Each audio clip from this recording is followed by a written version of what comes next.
एक बार की बात है, एक ऐसे मिस्ट्रीमय जगह में जहां घने जंगल सूरज की किरणों को भी रोक लेते थे। हर साये में कोई राज छिपा था। वहां एक रास्ता था जिसे सब काला पथ कहते थे। डरते थे सब इससे।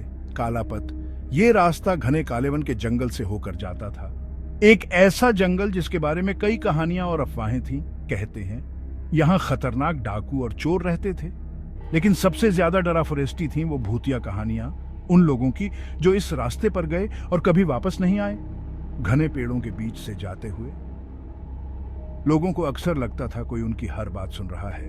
एक अनजाना खौफ, एक अदृश्य ताकत का एहसास जो उनके साथ साथ चलता था।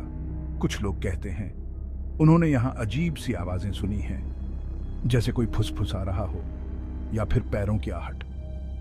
एक रात की बात है जब गांव के दो नौजवान रघु और मोहन कालेवन के इसी रास्ते से घर लौट रहे थे। अचानक उनके सामने एक अजीब सी सूरत उभरी। उसकी आंखें अंगारों से जल रही थीं और उसके हाथ में एक चमकती हुई तलवार थी।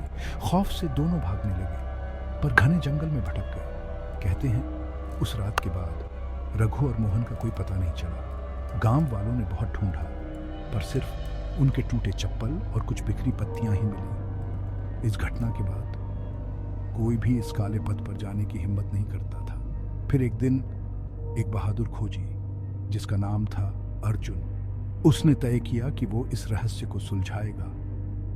अर्जुन ने अपनी यात्रा शुरू की और कालेवन के जंगल में दाखिल हुआ। जैसे जैसे वो आगे बढ़ता गया उसे अजीबोगरीब चीजों का सामना करना पड़ा। पेड़ों की छाया में छिपी आंखें, अजीब सी आवाजें और अचानक चलने वाली ठंडी हवा। अर्जुन ने रास्ते में कई पुराने निशान और चिन्ह देखे जो बताते थे कि यहाँ कभी एक महान सभ्यता थी, लेकिन वो सभ्यता कैसे खत्म हो गई ये आज भी एक पहेली है। अर्जुन ने अपनी यात्रा में कालेवन के कई राज खोले, लेकिन कुछ राज ऐसे भी थे जो कभी सामने नहीं आए। क्या अर्जुन वापस लौट पाया या वो भी इस मिस्ट्री में जंगल का हिस्सा बन गया, ये तो कोई नहीं जानता। लेकिन कालेवन के खतरनाक जंगल की कहानियां आज भी लोगों को डराती और रोमांचित करती हैं और काला पथ एक रहस्य बना हुआ है। तो दोस्तों, ये थी कालेवन के खतरनाक जंगल की मिस्ट्रीमयी कहानियां। अगर आपको ये कहानी अच्छी लगी तो लाइक और सब्सक्राइब जरूर करें।